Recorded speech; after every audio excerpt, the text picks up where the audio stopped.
Great. Lily, hit it. We're station D, right? Station D. Step 1, have your partner go to the light that is on. Step 2, use the welding glass to look into the light. Oh. Step 3, start in front of the light cone, close to the light, and walk backwards through the pool of light until you can no longer see the reflector. So you want to start here outside the light and then work your way backwards. And what you're going to see is you're going to see the lamp.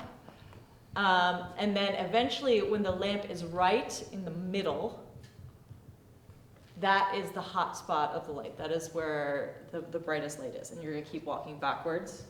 Go ahead, just don't run into anything. Lily? Step 4, at what points in the light can you see the reflector but not the lamp? Stand in one of those areas. So Turn your back to the light and look at yourself. Are you lit? Actually, this is not the lamp right here. I'm a lot dimmer, right? Super dim. Yeah. Go ahead, try it again. Sorry, next thing. I'll try it again. Step 5, have your partner put in a shutter, a third of the way in. All right. Repeat the exercise. So this is allowing you, so go ahead and push that shutter in more. Push it in more. Push it in more. You should really, yeah, there you go. And then back out again. So what you're doing is you're really looking at what that shutter is doing to the light. And I also want you to be pulling this off. You can pull it back out again a little bit. But yeah, right there. And so this is giving you the sense of sort of what it's like to be the lighting designer to some degree, what they're manipulating, and seeing is it stuck. No, I'm just going off the numbers. Nice. And the other thing that I really should put on there, I did not realize I hadn't, unless I'm missing something. Is there more steps? There's another step. Okay. Step 6, have your partner pull the shutter out and drop the pattern and top hat into the light. Right. Review the light once more. Can you see where the leaves will be dark on someone's face using the welding glass? Look at the light. How might the top hat affect the audience's view of the light? And so this is like where you're taking this off and you're looking at it physically, like the difference of the top hat. Do you want me to sharpen it? Yeah, sharpen it. I'll show you all how to do that. Well, you have station to do that. Whoop, there it is. Nice. Cool. Sorry, hold please. Holding. You just had it. Oh, Yeah. no, I know that. Listen, I know what I'm doing. It's moving. There it is. Yeah, that light was a little special. I had to hang that like 3 times because there were so many special lights that I was like, anyway, great. Go ahead and pull that stuff out.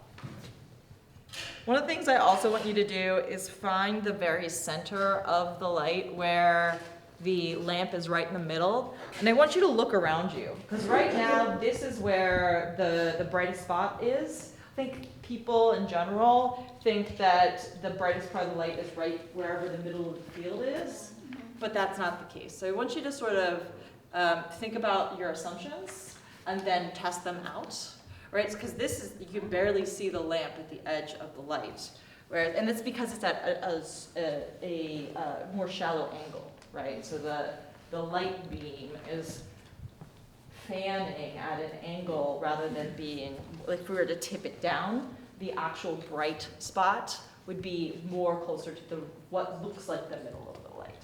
So I intentionally gave it a lower angle so you could play around with that concept. Does that make sense? It'll make more sense when you're doing it. This is a number 10 welding glass. I'm gonna go buy a stack of them, I always do, and I hand them out to people. Because while you can focus with your back to the light, you get a lot more information with a welding glass. So first of all, you can see if a par can is a medium rather than a wide once you're trained to see that. You can see, you know, if a shutter is in. You can see. You just get a lot more information with the welding glass. Also, it keeps you from doing that thing where you accidentally look up into the light. I mean, you still look up into the light a little bit. That happens, but that can be really hard on your retina over time. And so I try to teach students to make sure that they're looking out for their long-term health, not just oh, it's bright, I can handle it, I'm tough.